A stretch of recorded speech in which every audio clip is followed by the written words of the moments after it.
Welcome to Draft Nights. I'm Ethan Mattingly here with Sam Montag. Sam, how you doing today? I'm doing great. I'm excited to be here. I'm excited to get going, and I'm excited for our first show. Yeah. Just to give a little rundown of like how the show is going to go for today and also for future episodes. Generally, we're going to start with college football news, just general stuff that's happening around the world of college football, and then we're going to spend a significant chunk of time talking about a single prospect, what we think about them, what we think that they're going to do in the NFL, how we think they're going to fit in the NFL, and just general ideas of what we predict their future is going to be. Yeah, looking forward to it. Should be a good one. Yeah.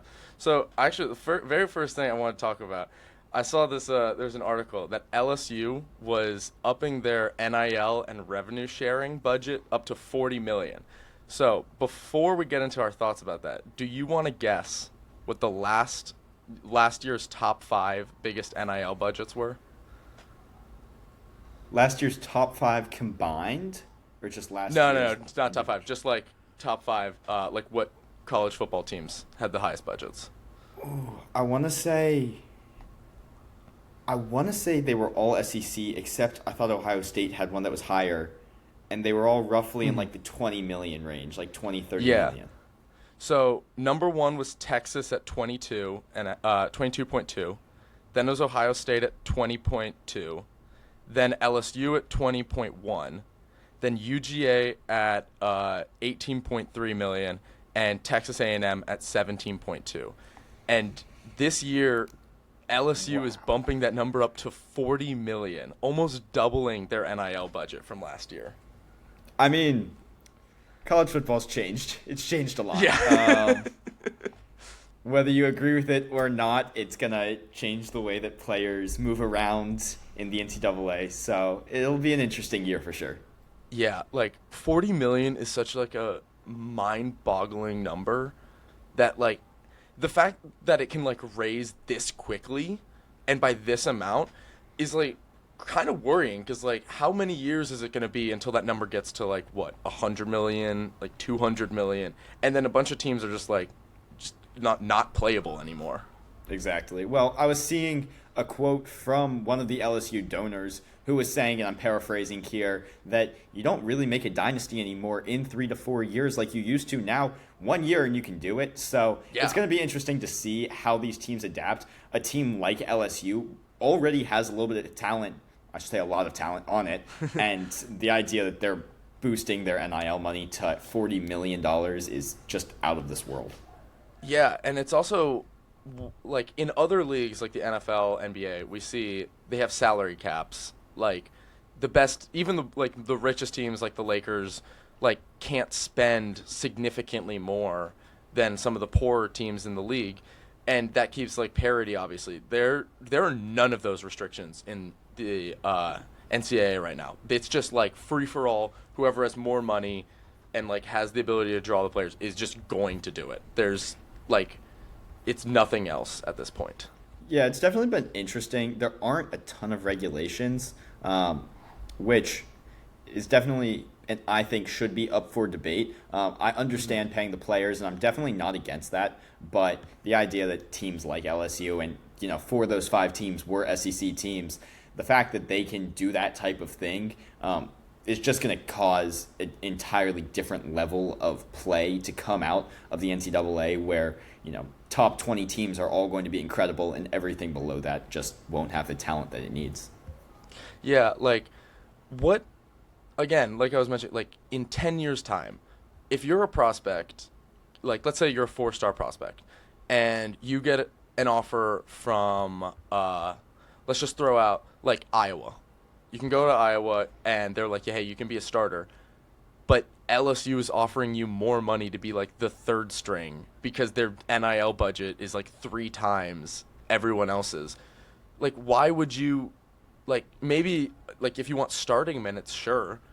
But, like, the harder part is as these budgets increase, you're going to see more and more players that could be getting quality starting minutes on, like, mid-major teams are just going to sit on the bench, like just drown in the depth chart of like the bigger schools, and then maybe they transfer for their senior year, and that's it.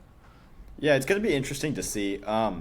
You're talking about, depth charts just being stacked, especially for these bigger teams, and you're seeing a lot of players right now transferring to those bigger schools. What you're also seeing is a lot of athletes from D2 or D3 programs who are top of their class, automatically seeing the money and saying, "I likely won't go pro, so let's make the most of it now," and they head off Yeah, to these massive schools to just kind of go sit on the bench for 3 years. So it's going to yeah. definitely change up how players approach their college careers. Well, this also like again, like we were saying, there was the oh my god, I really should know his name. The QB that like sued the NCAA to get a sixth year of eligibility Yeah. because like at a certain age, you just get to like, all right, I'm not going to make the NFL. It's just not going to happen for me.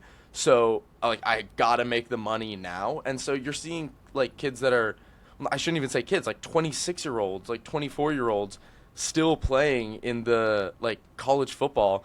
At that point, it's like, why even risk the money or like risk the chance on any kid that's not a 5-star prospect to play? Because they're just going to be smaller, they're just going to be less developed. And like what was his name? Did you pull it up? Trinidad Chambliss is who you're talking Yeah, about. yeah, yeah, I that's think. him. That's him. Yeah, his case was interesting. And then you're talking about, these older players. Georgia especially has been known for having older players. Carson Beck especially has really been drawing a lot of attention in this. It's interesting to have these 19-year-olds go up against a fully grown, 24-year-old. And while Yeah. it seems pretty close, those 5 years are big 5 years. And Yeah. so that's going to be a massive deciding factor in which teams really thrive, because that is the physicality of an NFL player versus the physicality of a high school player. It's yeah, exactly. It's also 5 years plus of college football coaching that they have.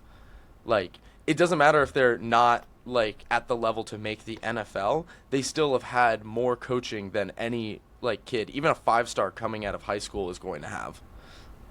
Yeah, for sure. And the coaching is one of those things where used to see a lot of athletes going to colleges for the coaching.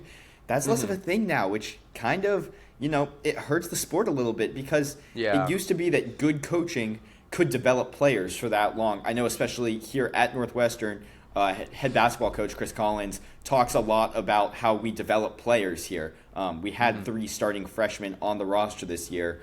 Trey Singleton just recently announced that he'll be entering the transfer portal. But that doesn't really change the fact that we're a big program for development, and that's just becoming less and less of a thing because of NIL. And you're seeing good coaches struggle because of it.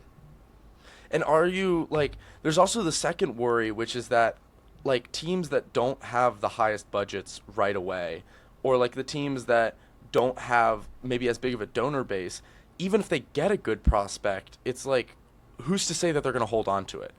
And Exactly. like one thing that can be like so frustrating, especially for fans of those teams, is you like go on social media and you see like fans of like LSU or fans of like Oklahoma or whatever, and it's like a highlight of their QB or like their wide receiver, and you just go to the comments, it's just gonna be he's gonna be a Tiger next year.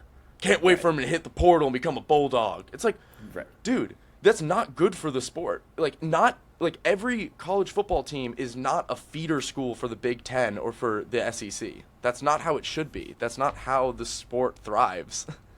Coming from a man from Berkeley.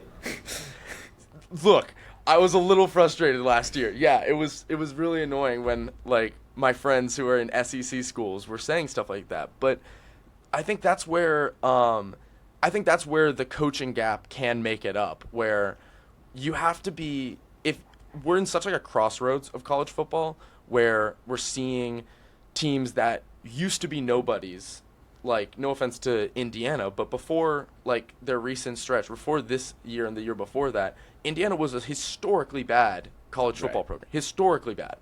And overnight, new coaching, NIL money, and like better recruitment, and they won the Natty, like went And undefeated. also, what's interesting about that is that while they won the Natty, they also failed to qualify for March Madness. So Indiana, a Yeah. historically or a historical powerhouse in basketball, suddenly is failing to make March Madness, but also winning a national championship in football.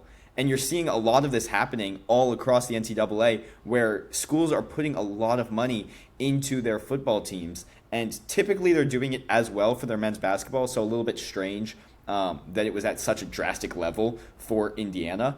But at the same time, a lot of schools like Georgia Tech, like smaller schools like Northwestern as well, like Berkeley, they're putting a lot of attention into football. And because of that, not only are smaller sports failing, but also when a team like LSU has $40 million to play with, it's still just going to be on different levels. Yeah.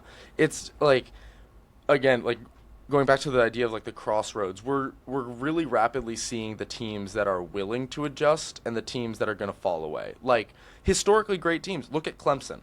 Clemson not that long ago was a perennial title contender, but they have very rapidly failed to adjust to like modern college football. They've failed to adjust to the transfer portal. They failed to adjust to NIL, and they thought we're Clemson. We have like this whole history. We have like this whole infrastructure. We're just going to still get recruits. And it just hasn't happened. They haven't gotten the same level of success that they used to. And so it's like pretty much adapt or die at this point. But also, like beyond adapt or die, it's also like you can see teams that teams that can now rise all of a sudden. Yeah, and that's one of the things that's great about it because you will get those smaller schools that just suddenly shoot up out of nowhere. James Madison is a great example of that.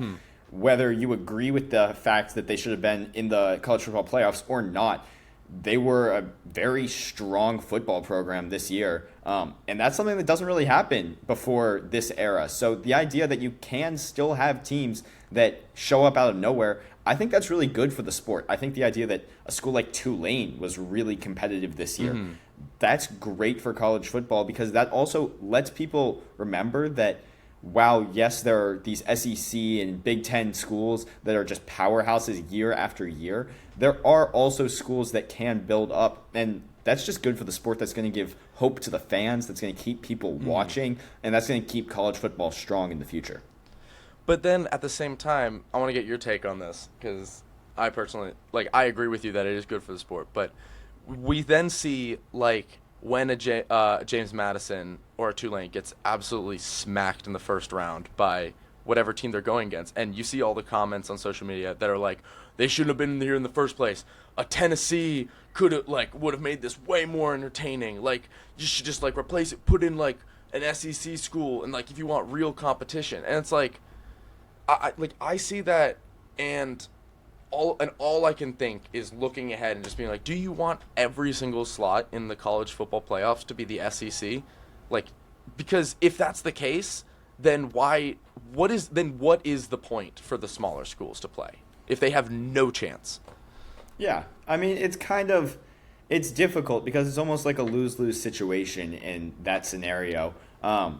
Like you said, you don't want an SEC team filling out every single slot in the college football playoffs, especially when this year the SEC was really back and forth throughout the entire year. Obviously, there were better teams, there were worse teams, but overall, it was pretty competitive, especially at the top. But then you bring in a team like James Madison, a team like Tulane, they're going to struggle against these teams. And so while on one side you can look at it and say it's really good, like I said, for the sport, yeah, you can definitely look at it and say it can harm for the future.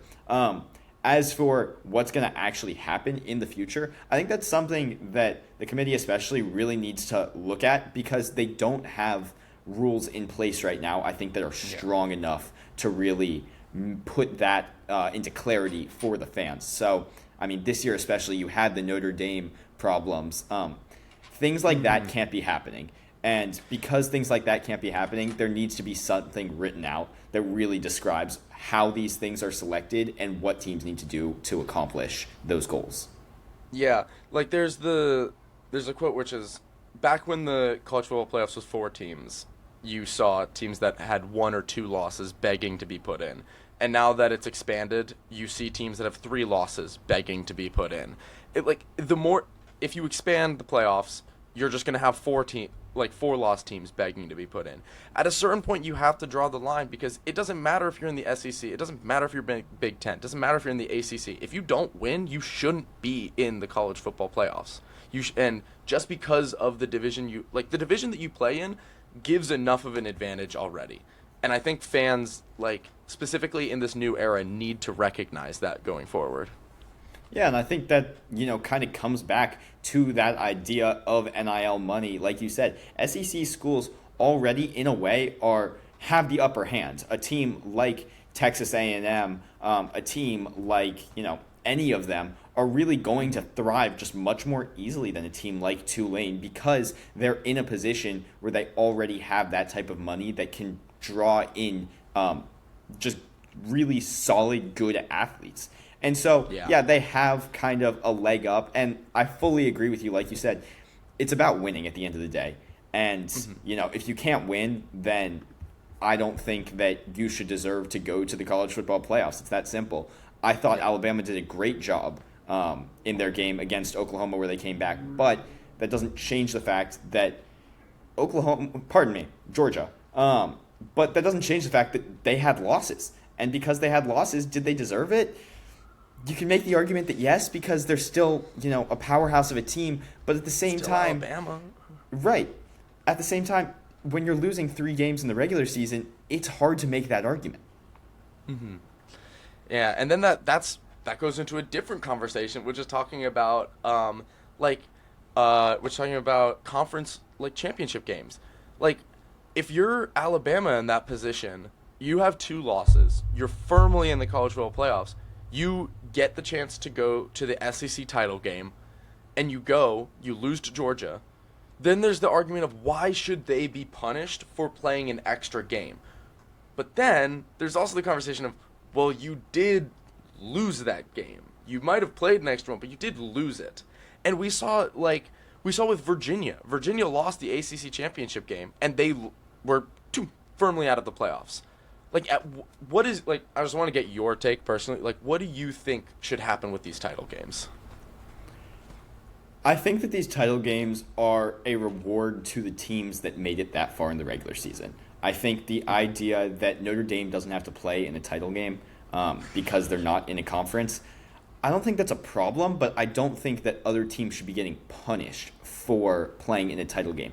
If you have 2 top 10 teams going against each other, one of them will win. And just because one of them will win doesn't mean that on any other day another one couldn't win, right? That Indiana versus Ohio State game was an incredible game. Both teams are definitely top 12 teams in the NCAA, but one of them is going to have to win. But that doesn't mean that in the future a different one could win. They're so close at the top that the idea of having a team be cut from the college football playoffs just because they had to play in their championship game, I don't think is totally fair to those teams. They did all the work during the regular season. They did their jobs during the regular season. And so the fact that they're punished by having to play in the championship seems a little off course for what we should be trying to do as supporters and when following college football. Yeah, but then, all right, I'll made up scenario. Just imagine this. Imagine you have the Big 12 championship and you got the ACC championship. And let's say, on the verge, we got Georgia Tech at, the 12 seed. And on the other hand, we have BYU is the 13th seed. And let's say BYU wins the Big 12 championship and Georgia Tech loses the ACC championship. What do you do in that situation? Because on one hand, you're like, well, we should reward BYU because they played and they won their championship game, but then you don't want to hurt Georgia Tech because they played an extra game, they played their championship game, but they just didn't win. So that's where what do we do going forward? Because the chances of something like that happening are higher than you might think. Right. Sure. And I think that's the area where you're going to get into that foggy gray zone that causes all this controversy, and it has been causing all this controversy. In my personal opinion, in that situation, both teams played their regular season, and it's the regular season where you're competing for the college football playoffs. So the way that I see it, you should be having the end of the regular season count as the standings for the postseason. Now, obviously, that's a biased view that, doesn't have everything completely ironed out. But the way that I would see it, you have to keep Georgia Tech in that situation because throughout the entire course of the season, they proved that they were the 12th best team in the nation. If they proved that they were the 12th best team in the nation when everyone was competing for the exact same thing, it makes no sense to then take them out because they were given an opportunity to take themselves even higher. Because remember, if they were playing like a number 3 seed, right, then it wouldn't really make a lot of sense if they kept it close and lost to a 3 seed to take them out if BYU proceeded to kill a 16. So Yeah. it's going to get foggy, but in my personal opinion, that's where you need to have the regular season standings just hold. I think it doesn't make a lot of sense to move teams around when not every team is playing in that championship weekend. Teams in the SEC aren't going to have that chance, but they're still going to be top 12. You can't punish them or reward them, so there isn't much that you can do with the other teams that are playing in that situation. But then that creates the other problem of then, so why should they try in the championship game? What's then to stop them from just playing all the third strings or like the players, like none of their starters? And then it's like, do we even value the championship game at all? Like, is there even a reason to play the championship game? Sure. I feel like in that situation, you would hope a little bit, although it sounds a little old school, that kind of just for the integrity of college football, they would try. Winning the Big Ten championship is a big deal. Indiana did it for its first time this year. That's an impressive accomplishment. And that's something that any team should be rewarded for. Now, whether that's with money or whether that's with, favorable placing in the future, I can't tell you exactly what it'll be. But I see no reason to punish teams for not winning, but I also do see a reason to reward teams for winning. Winning your conference is a very impressive thing. Winning the SEC this year was no easy task. Winning the Big Ten was no easy task. Winning any conference is no easy task. So to do it, a team should be rewarded in some way. Now, in what way that is, I don't know for sure, and I don't think it should be shown in the rankings. But whether that be monetary, whether it be that you get favorable scheduling for the next year, whatever it is, I think that a team should be rewarded for winning their conference because that's an impressive thing. That's a big accomplishment for any program. Maybe I just want to throw out this idea because I just came up with it off the top of my head. If someone else had made it before, oops, my bad. What if the very last game of every team's schedule was just completely open and the teams and at the very last week, like the week before, boom, it's decided what teams are in their respective championship games, and everyone else just plays someone else in their conference. Is that logistically possible? I don't know. I just came up with it out of nowhere. But I feel like that would still make it so the game matters for the postseason because it's still a regular season game. While still, so that's why they would still play their actual starters, while still being, while not being as controversial in case a team loses. Sure. I mean, I'm not opposed to that at all, if I'm going to be honest. It's definitely going to be interesting because you'll have the top 2 teams playing against each other, which, in that BYU Georgia Tech scenario, not sure if it would work as well, but to the idea of yes, every team should play. If every team plays, then show it in the rankings. If every team is competing for the same thing, then we should be reflecting that in the rankings. I think the problem right now is that in that situation, you'll see a lot of teams not trying because, while the championship might matter, the smaller game with really no playoff implications just won't matter as much. So I think that it's going to be kind of hard to get every team on board with that. But the idea of having everybody play once more, I'm totally all for. You could almost even say bowl games will be played on championship weekend. And in that situation, you just kind of keep them the same. And that means that rather than, having teams wait 2 weeks to play, they're playing at the same time as everybody else, and then you take the bowl games and you say, okay, great, out of the or what 12 teams have performed the best through this point. I mean, have we looked into the logistics of any of this being possible? No, but it's But it's just fun to dream. It's throwing fun to out dream. ideas. Yeah. All right. I feel like should we get into actually discussing the prospect that we decided Let's do this it. week? Let's do it. I would So- love to. So, I feel like being the first episode and the fact that the NFL draft is coming up, it's only fair that we talk about the fairly unanimous number 1 overall pick, Fernando Mendoza. As much as it hurts my heart coming from a Cal student that he will forever be known as an Indiana player for obvious reasons.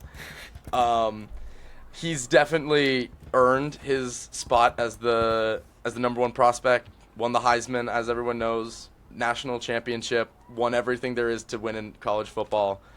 I mean, it's inevitable at this point. Yeah, I mean, you said it. If he's not the number 1 pick, then something's gone wrong, and the Raiders are going to have a much worse season than they could have. Yeah. I mean, that's just the truth of the matter. He really is the total package. He proved that from day 1 of the season all the way through Pro Day yesterday. That really just cemented his spot. It doesn't matter where you put this guy. He wins. I mean, that's what he does. And he's aggressive. He's physical. He's got really high football IQ. He's just kind of the total package. I mean, he is, as of right now, a franchise QB. That's kind of all there is to say, almost, in a way. So, yeah, just end the podcast right there. Yeah, literally. But going into a little bit more depth. So, last season, his stats, I have written down, threw for 3,535 yards, 72% completion, threw 41 touchdowns to only 6 interceptions, and had a 182 passer rating. His measurements from the NFL Combine, he's 6'5", 236, which you actually might notice some of the most recent college football QBs to go number 1 overall have actually been on the shorter side. Like Caleb Williams is only 6'1", Kyler Murray's maybe 5'10", Bryce Young 6 foot. Like we're kind of seeing maybe like the turn of like maybe the swing of the pendulum back to the bigger, stronger QBs. Yeah. Mendoza isn't. He can use his legs. He's solid with his legs, and he's definitely got that toughness. But he definitely, isn't as mobile as some of those QBs, especially the ones that you mentioned. I think what the Raiders are doing right now, having just signed Kirk Cousins, is they're prepping their team to really surround Mendoza. Cousins not really a mobile QB, but again, he can use his legs when absolutely not really necessary. Not really a mobile QB. I was trying to be nice to the Falcons Falcons fans. fans. Yeah. Yeah. But, they're prepping for Mendoza. There's one thing that's undeniable, and it's that Kirk Cousins has that veteran status. He's able to explain to a young QB what it's like to be in that situation. Will Mendoza start game 1? I'm not sure, but he's going to have that mentorship, and if he's not starting by week 5, I will be shocked. Yeah. That's definitely something that's definitely going to be a conversation, especially since they are putting $20 million into Kirk Cousins this year. It's a substantial chunk of cash.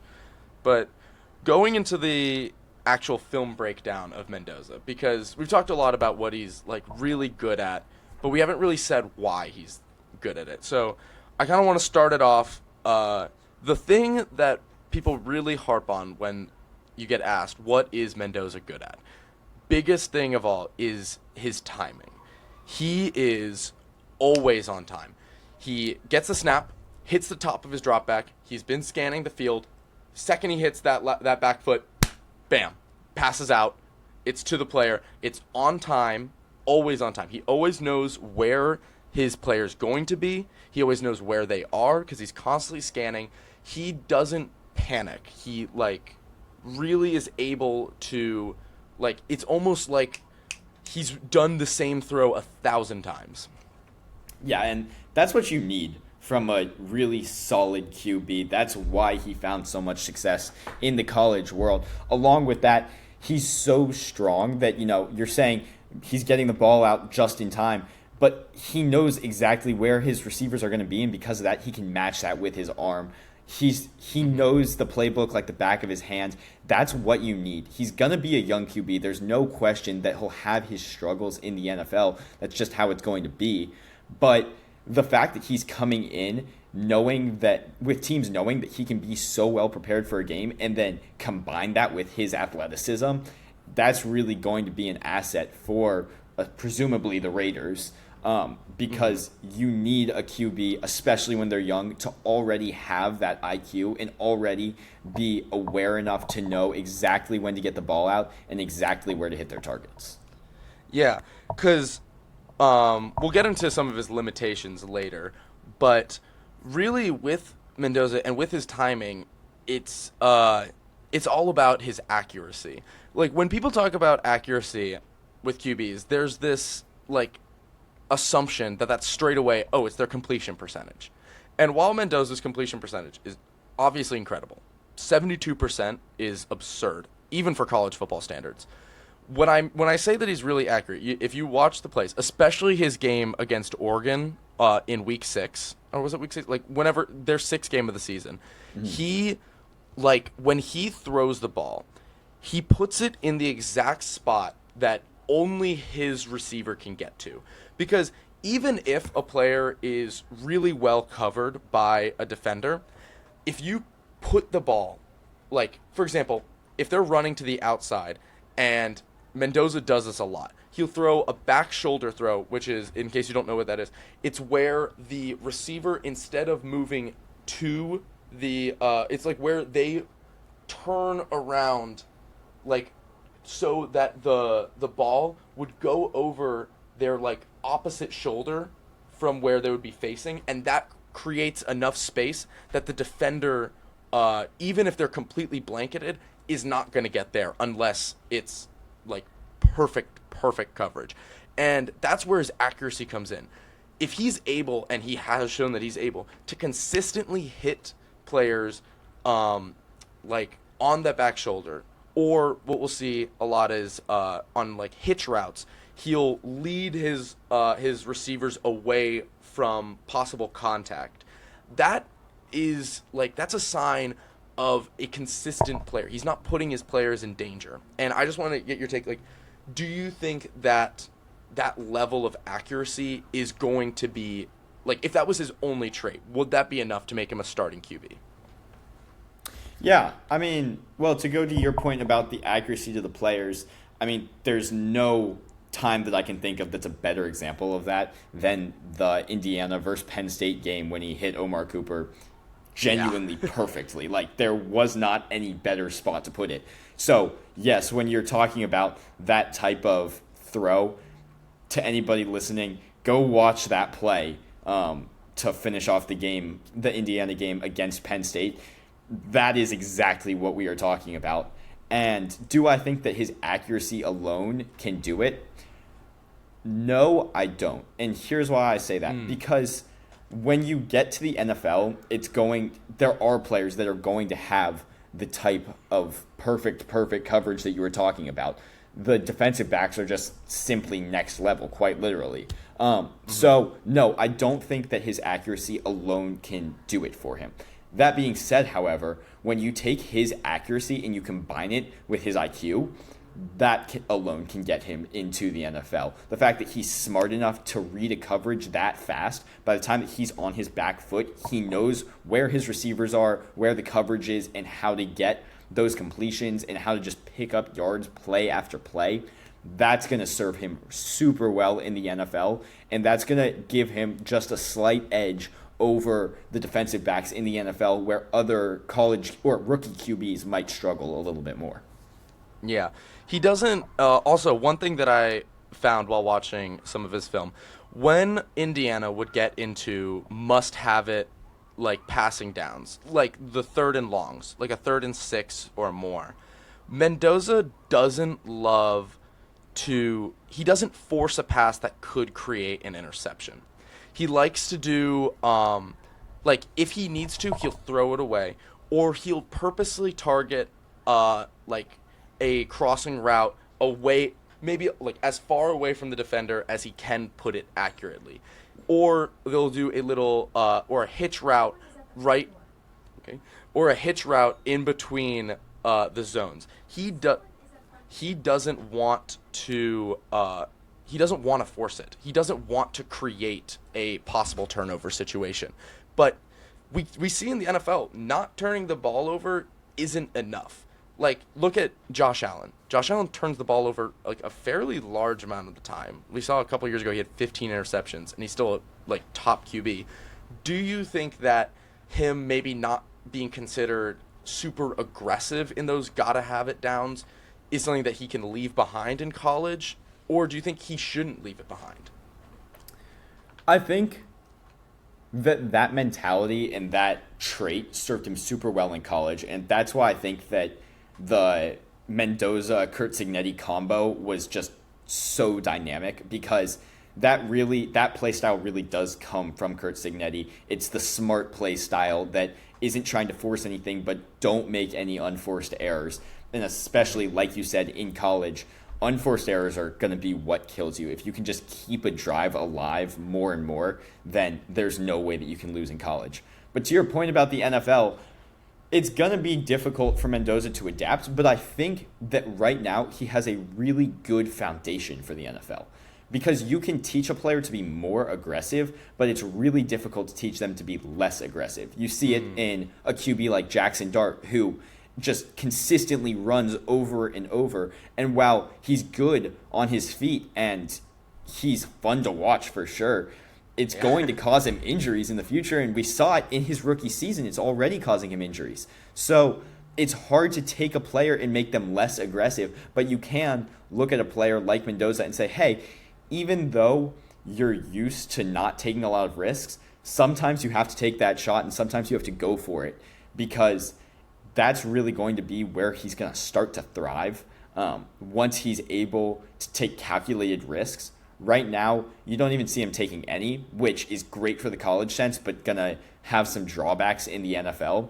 If a team like the Raiders and like Kirk Cousins as a mentor can show him how to kind of take those risks, that's going to be huge for him, and that's really going to give him just that next level step up. And kind of adding on to it, because we've been talking about what he's amazing at, which is, again, his accuracy, his timing, his ability to read coverages. One thing that he does lack, and it's pretty indebatable that he lacks this, he does not have the strongest arm. His arm, like there's this idea of people who haven't watched him that he can't throw a deep ball. That's not true. Like, plain and simple, not true. He has thrown plenty. Like, look at the game of the college football playoffs against Oregon. He was throwing crazy deep balls. He was doing really well at that. The problem is his deep ball is only accurate in his range. His range is not as long as some of the top end QBs that we see in the NFL. It's not a Patrick Mahomes arm. It's not a Josh Allen. It's not a Justin Herbert. It's not even a Cam Ward from last year arm. In order to hit the deep shot, the wide receiver has to get enough separation within the Mendoza range. And if it's in that range, he will hit it accurately, because that's just what he does. But the question is that range going to be enough at the NFL level? I think it will be. And the reason why I say that is because we've seen QBs thrive even in just short range plays. So my thought immediately goes to just the Michael Thomas slants over and over and over. And while, it was a pain for any of us playing fantasy against Michael Thomas, it worked. It really did. And it took the Saints to the playoffs a couple of times. Now, did it take them that extra step? No, but Mendoza also has multiple aspects where he can really thrive. So he's not just going to be throwing slants the entire year. That being said, will it limit him? Slightly, but also big plays are becoming less and less in the NFL, you're noticing, as QBs are starting to use their legs a lot more. The option is becoming a lot more common, and especially RPOs are becoming a lot more common. Because of that, I think that Mendoza is still going to be able to thrive in the NFL. But yeah, there's no question that his arm, while accurate, like you said, in his range, it's not the strongest. And I think what he's going to have to learn how to do and what his offensive coordinator is going to have to learn how to adapt around is changing that team's playbook to really revolve around his arm and understand that you're probably not going to be taking really deep shots most of the time. It might be a once a game type thing, but it just can't happen that often. And so because of that, it's going to be longer, shorter played drives, longer in timing, shorter plays. Yeah. But you're rarely going to have, the 70-yard bomb down the field. Well, the second part about like arm velocity that I feel like doesn't get brought up as much is the ability to rip the ball into like tight spaces. Mendoza, when you'll see a lot in his short yardage situations, when he throws like a slant route, when he throws a hitch route, when he does that, he likes to float the ball into the perfect spot. That goes back to his accuracy, which again, top tier.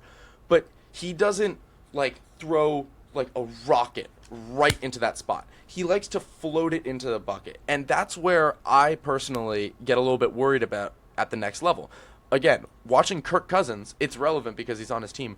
When Kirk Cousins injured his arm against the Saints, I think about 2 years ago, and his arm got significantly less powerful, NFL DBs, with how fast and how like able they are going to be able to jump that. Now, is his arm as weak as injured 38-year-old Kirk Cousins? No, of course not. It's not that weak. But the point is that he is not a QB that's going to be like doing super like fast bullets between two linebackers to his wide receiver, which might limit his play style, but I don't think it's going to be the make or break for him as a player. Exactly. I fully agree. It's not going to be his make or break, and I think it won't be his make or break because of his accuracy. He really can't put it exactly where he needs to. So I think, yes, he needs to get stronger as a QB overall, but that's something that really all rookie QBs have to deal with. The fact that his accuracy, though, is already there, and the fact that he's able to take a hit while he throws the ball, that's going to serve him really well because it's going to mean that he can stay composed in the pocket and still continue to read a defense. Yeah, he's not going to zip it out immediately, but he has a good compact release. He's going to be able to keep it quick and keep it moving in the pocket. And because of that and because of his accuracy, I don't think it's going to be too big of a problem for him. Yeah. All right. Two of his, like, I think we've kind of touched on the so far throughout the analysis, but his ability with his legs, both throwing on the run and actually using his legs to create plays. I wanted to bring up a stat. So when Mendoza is throwing on the run, his accuracy goes from, again, using just completion percentage, goes down from 72%, which we see his overall accuracy, down to 52.3. Now, again, any QB that's throwing on the run is going to have a lower completion percentage. That is true. But this is where you kind of draw some concern. We've seen him be able to make plays on the run, just pure like film watching, eye test. He has the ability and he has the confidence to take them. But when NFL defenses are going to push him to make those on the run throws, the question is going to be, can he turn those flashes into consistent, accurate throws? Yeah, I think it's going to be difficult for him, but I think the reason why it'll be difficult is a little different. I think Mendoza is great at reading plays, and he's super solid in the pocket. I think that he can sometimes have trouble when he's trying to extend a play, and I think that's where his problems will come from. He, obviously, like you said, every QB's completion percentage is going to go down when they're on the run. That's just how it's going to work. I think where his problem is going to be found is that when he's trying to extend a play, it's keeping his options open while he's scrambling. That's going to be difficult for him, especially when he's facing off against NFL defensive linemen and defensive backs, for that matter. It's going to definitely make it more difficult for him. He's going to need to kind of become more of an improviser in the NFL because while you can learn a playbook really well, oftentimes in college, you're going to see teams' offensive schemes work really well, and oftentimes in the NFL, you're going to see a team's defensive scheme work really well. So because of that, you're not really looking at the same thing, and QBs now need to be able to improvise and keep a play going, which is something that we've seen Mendoza struggle at a little bit. He's still an elite QB nonetheless, but that is an area where he can definitely grow. Yeah, and I think, and when we say like an area that he can grow, I do believe that he can grow because he does attempt it.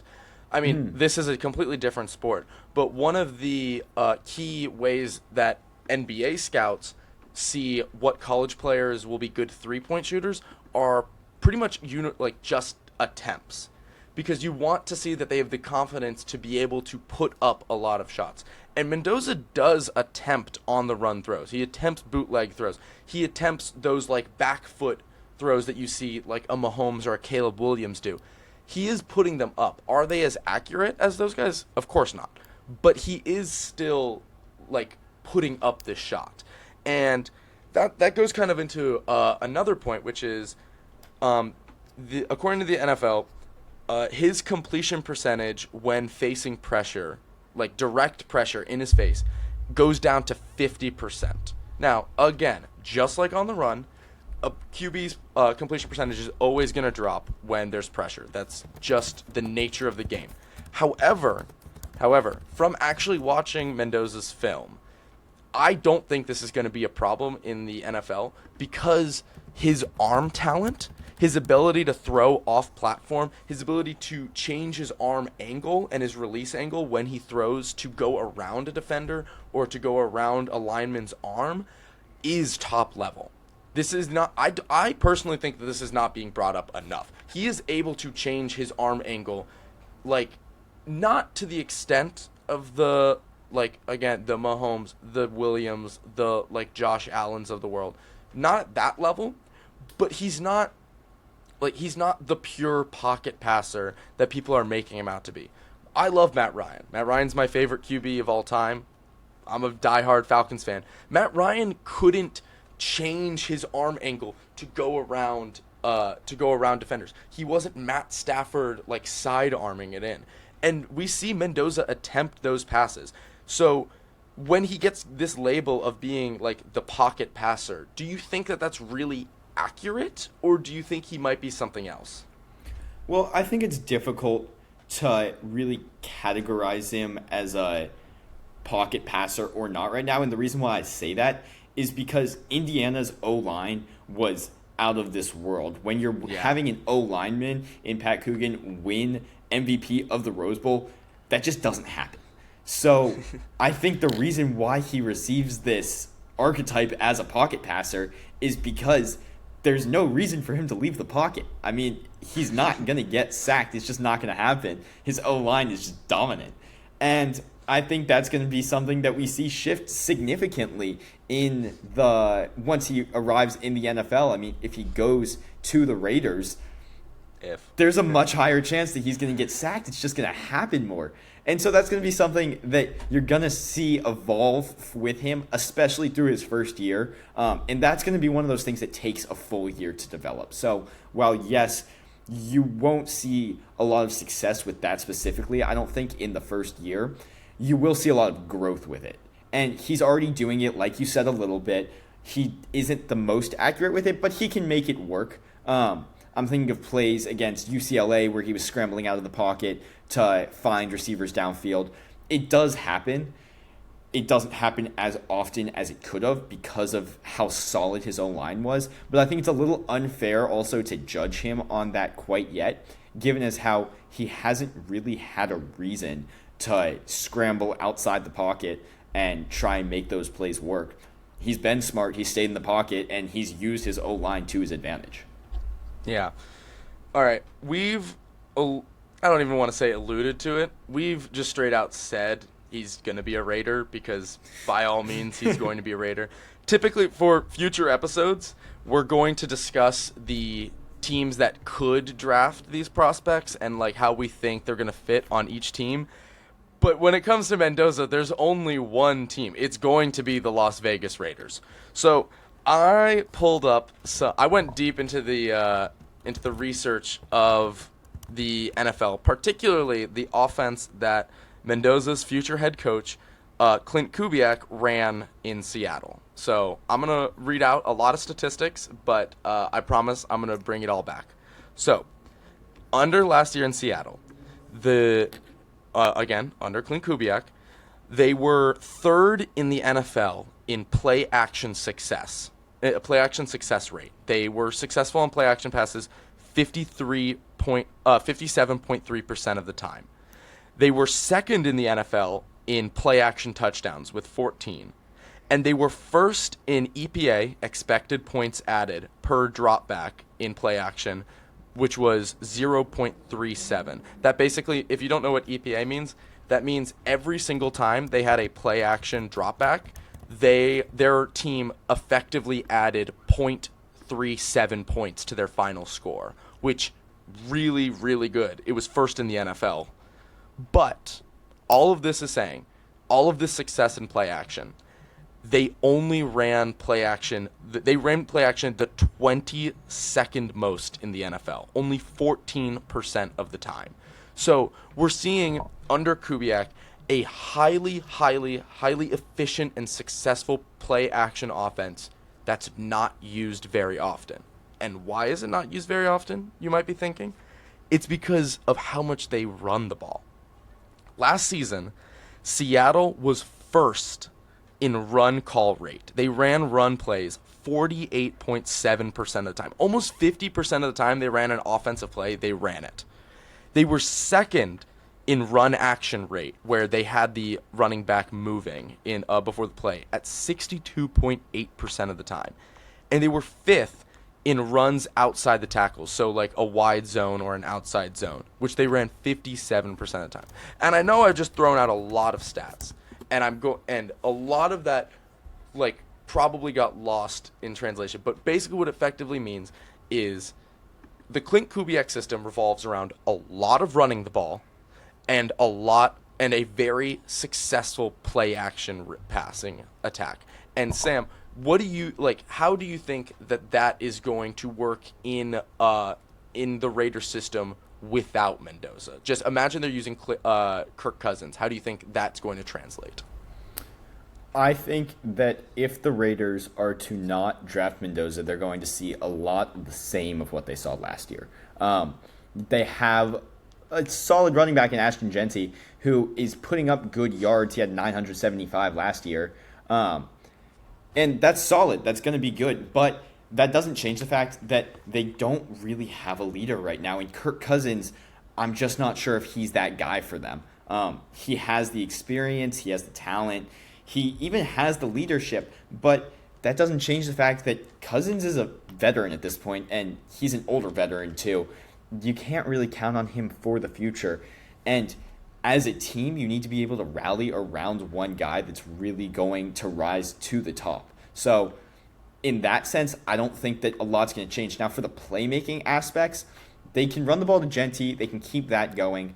It'll probably work to an extent, but again, that O-line in Vegas just isn't as good as it needs to be. Mm-hmm. So that means that they're going to have to be shifting and turning all of their attention to their pass game. And like you said, it doesn't happen as much because of the play calling schemes. So how do I think it'll work if they don't have Mendoza? I think they're going to struggle.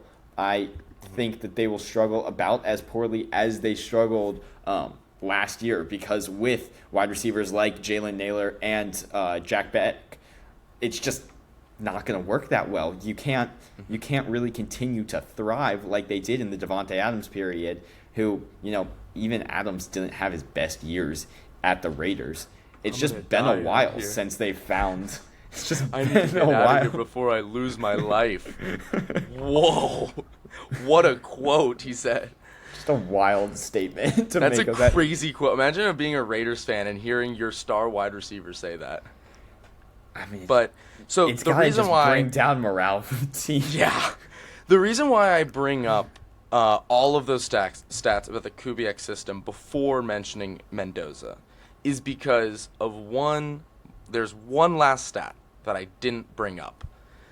Last season, Kubiak had Sam Darnold playing under center, which is where you're right up against the center, and then you take the snap and you turn your back to the defense while you do your drop back, because you typically use it for play action.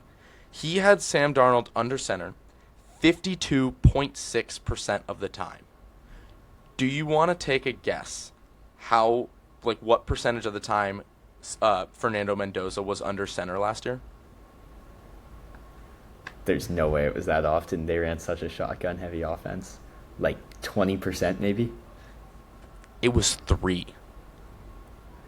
Wow. Mendoza That's played under center way lower. 3% of the time. If Kubiak wants to have the success that he had in Seattle, he's going to want to run his offense. Otherwise, why would the Raiders hire him? So we're going to have to see Mendoza get really comfortable under center really quickly, or else it's going to get bad. And so that's where I don't think it's being brought up enough. I think the biggest thing that Mendoza is going to struggle with is he's going to be asked to play under center a lot. And when your game is not entirely, but mainly built around timing and being able to read defenses and making your throws accurately, and you're being asked to turn your back to the defense a lot, that's going to be a huge adjustment for him. Yeah, I mean, that's just going to bring into question how quickly can he get adapted, because that's where you're going to see either his triumphs or his failures. If he's able to adapt to that, and I think that's one of the reasons why they brought in Cousins, then it's going to go really well. He's going to be able to bring that same success to the NFL level. But like you said, he's not used to it. I didn't realize it was that low. I thought it was closer to like 20%. I was 3 stunned. is absurd. 3 is so low. 3 is nothing. So, yeah, do I think he'll be able to adapt to that? I have to think so, because he plays with such a high IQ in every other aspect of his game. But that's going to be a big challenge for a rookie QB. Mm-hmm. Well, also, there's the other question. It's not all on Mendoza to adjust. How do you think the Kubiak system is going to adjust? Do you think that Kubiak himself is going to maybe tone down the amount of under center play that he does to accommodate his young QB and give him a higher chance of success? Or do you think that that's going to just hurt his own offense? I don't think you can. And the reason why I say I don't think you can is because you're putting your faith in a franchise QB. Mendoza is not going to be your 1-year guy. He's going to be there for a while. And so if you bring in a new coach and you bring in a new QB, they're going to have to work together the entire time. You saw it with Mendoza and Cignetti. If those two forces can work together, then you'll find a lot of success. But at the same time, you can't. Both sides need to bring in everything that they have. And when they've already found so much success in Seattle, you can't really leave anything behind. You got to just bring it all to your new QB and say, look, I know that you're learning how to play in the NFL for the first time. You're also going to be learning my style of play. Get under center, because, buddy. Yeah, we need to win. And I think that's going to be their challenge. Yeah. One thing, because I know that was a little bit of a doomer era about Mendoza bringing up the amount of under center play. One thing that he was really good at was we saw a lot of RPOs, run pass options, being used in Indiana.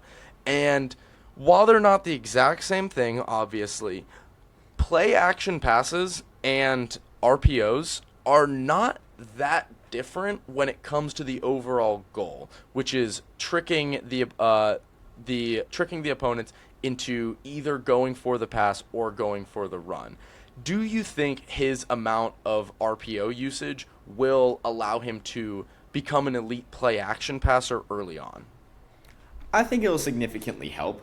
And I think it'll help especially just because there's less to focus on when it's a straight up play action. You have to think less about, an extra option that's going on. So I think that it will play to his strengths, but at the same time, he's going to be learning so much already that it's really going to put into question, can he continue that same momentum that he had at Indiana? It's going to call into question really whether he's able to learn that fast.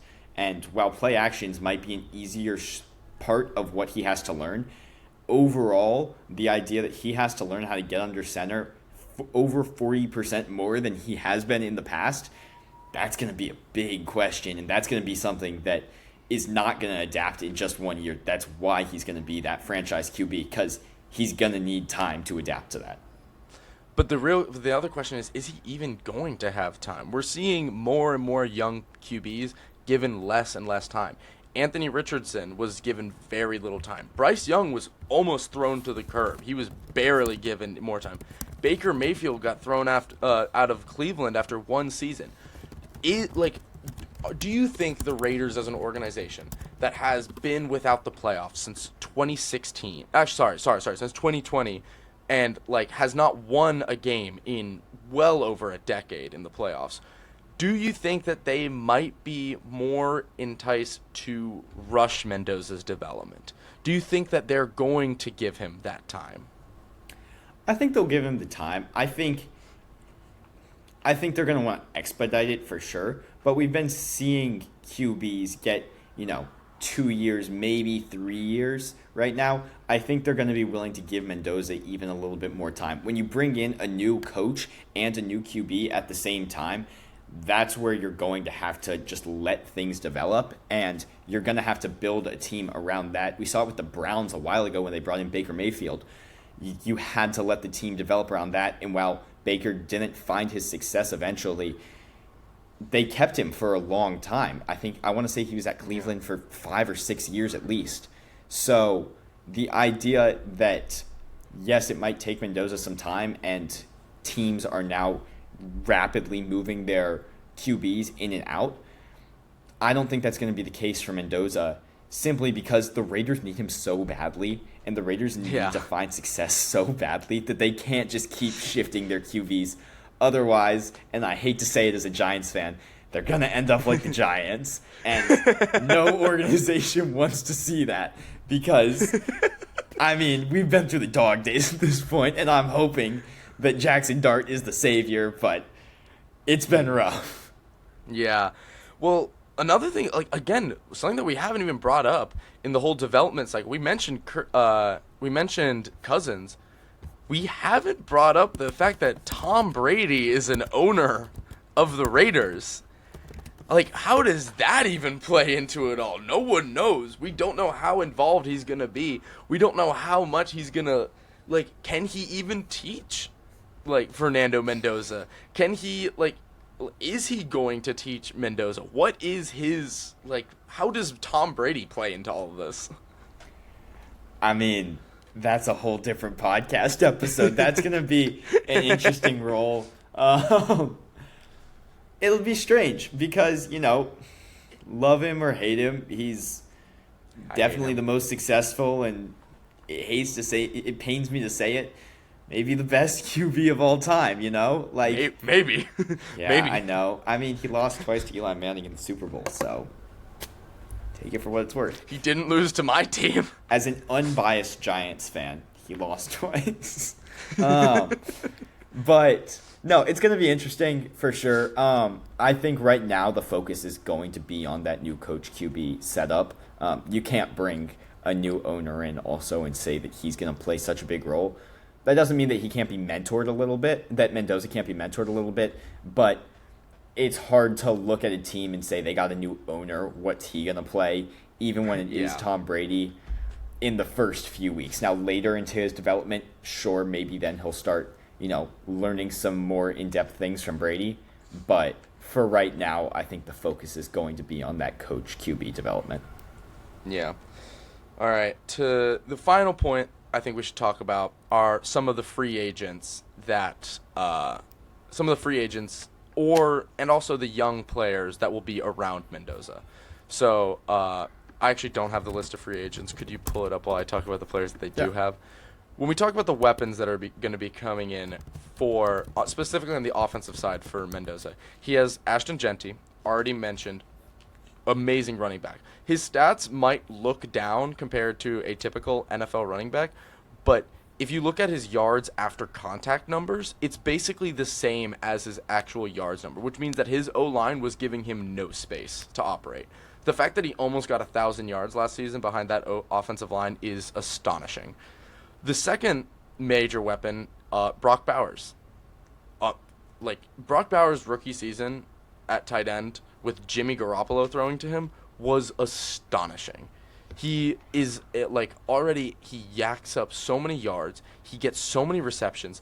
He's going to be an instant day one top target for Mendoza, and especially if you go back to Mendoza's Cal days when he was his favorite target here at Cal was Jack Endries, who was just at Texas last year. He has the capability of throwing and creating a connection with a tight end, and he's getting arguably the best tight end in the NFL with Brock Bowers. Now, Yeah. do you have some of the other free agents that they brought in on offense? Yeah, there are two that I would say that the Raiders should really focus their attention on, and likely they'll only get one at best. But the first, obviously, being Taylor Decker, the offensive tackle from the Lions. The Raiders need an offensive line. They need it badly. Yeah. And they need it however they can pick it up. So the idea that you have that option right now on the market to pick up a really solid O tackle, that's going to be big for them, and that's definitely something that they should be prioritizing heavily. The second player that I'd mention is actually Deebo Samuel. And the reason why I say that, a little bit older, not going to be that young, fast star that he was, but at the same time, that could be exactly what a rookie QB needs. And the Raiders right now don't have a ton of reception talent overall. And so because of that, I think an athlete like Deebo Samuel, who has that experience, he's a veteran in the league, he could be really clutch for them. So, like we mentioned before, they also brought in from the Vikings. They brought in Jalen Naylor. That's going to be probably his unless they draft a wide receiver right away. He's going to be Mendoza's wide receiver one. Right. He's going to be probably the second target that he goes to after Brock Bowers, and he was easily, I think, one of the more underrated wide receivers in the league because he was behind Justin Jefferson and he was behind Jordan Addison in the Vikings depth chart. He displayed a lot of really good route running.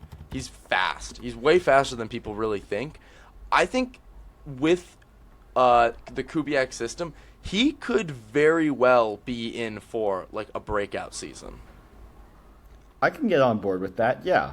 I think he's shown a lot of potential, and I think with the right guy behind center, then yeah, and the right offensive scheme, he really can, come out and show a lot of success. And so it's going to be interesting to watch kind of that side of the talent develop. Obviously, the Raiders need to make a big splash with their draft class, but yeah, the idea that they're also, making moves in the free agency shows that they're not blind to the idea that they need to pick it up in a lot of different spots. And with those pickups, they could be really big for the Raiders. They could show a lot of help, and I really think that Naylor could be big next year.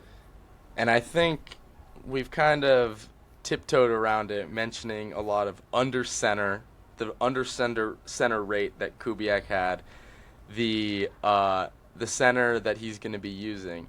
The new highest paid center in NFL history, Tyler Linderbaum, at $28 million a year, is going to be Mendoza's basically right-hand man on the offensive line. First of all, what do you think about that contract? And second, how do you think having arguably the one or two best center in the league is really going to do for Mendoza and for this Kubiak system? I mean, it's going to do wonders for them. I mean, it would do wonders for any team, to be fair, but especially in a Kubiak-run offense, it's going to do incredible things. As far as how big the contract is, you got to pay your players enough to bring them over. So if they can afford it and it fits in their salary cap, then yeah, do it because they need it. and they need it really Yeah. badly. Also, if you're picking up, a wide receiver like Deebo Samuel, you don't have to pay him as much. When you're picking up rookies, you don't have to pay them as much as you initially would. So yeah, Mendoza's going to be a little pricey because of his draft position, but overall, you can pay him a lot less than you typically would pay a franchise QB. So yes, I think that you needed to spend that money, and I think they spent it the right way. I agree, especially considering how good of a run blocker Linderbaum is, how good of like in pass protection he is. He's really like one of the most unique athletes at the center position with how like fast he is and how big he is. He's a very like large guy. A lot of times you'll see centers being some of the smaller guys on the offensive line. But I think personally, I kind of want to go the opposite direction. I think that contract that they gave Linderbaum is going to hurt them when it comes in a little bit. Because best case scenario, Mendoza is amazing right out of the gate, and they've spent a lot of money this free agency, a lot of money that they kind of expected they'd have more of because of the Max Crosby trade that did not go through. We're going to see potentially that Linderbaum contract withholding them from potentially getting a wide receiver one for Mendoza that beyond Jalen Naylor. Potentially stopping them from getting like a true offensive tackle, like a true left tackle for him. Stopping them from getting like a defender that like really moves the needle like on the opposite side of Max Crosby. We're going to like, and of course the Raiders do have a lot of money that they'll be able to use next year. They still have the Christian Wilkins contract that is just straight dead money right now. They have a lot of assets going forward. They haven't thrown away a lot of draft picks. So maybe I'm overreacting. Maybe like just getting Linderbaum in the building is enough. There are plenty of bad contracts in the NFL. Getting the best player at a position is probably not going to be a bad one. But in the end, I'm worried about how it could potentially hamper their team development if Mendoza is who we all expect him to be. Yeah, it'll be interesting for sure. And it will really just be something that time will tell, really, how good of a move that was. And it could be the reason why the Raiders finally find success. It'll just be one of those things that you kind of have to keep an eye on, and we'll be able to judge, 10 years into the future. All right, that's the end of my notes. I feel like that's the end of the thoughts I have. Mendoza is definitely going to go first overall. He's just an absurdly good player. I'm so excited to see how he develops, how he ends up going in the NFL. Do you have any final thoughts on him? Nah, I mean, you said it. If he's not the first pick of the draft, then the Raiders have made a very big mistake. Yeah. All right. Everyone, please comment, rate on the video. We all would really, really appreciate it. We're just getting started, and we'd love to hear your thoughts, anything that we could improve on. But also, just thank you for listening. If you've gotten this far, thank you for all the support. Go Bears. Go Cats. Go Cats. See y'all next time.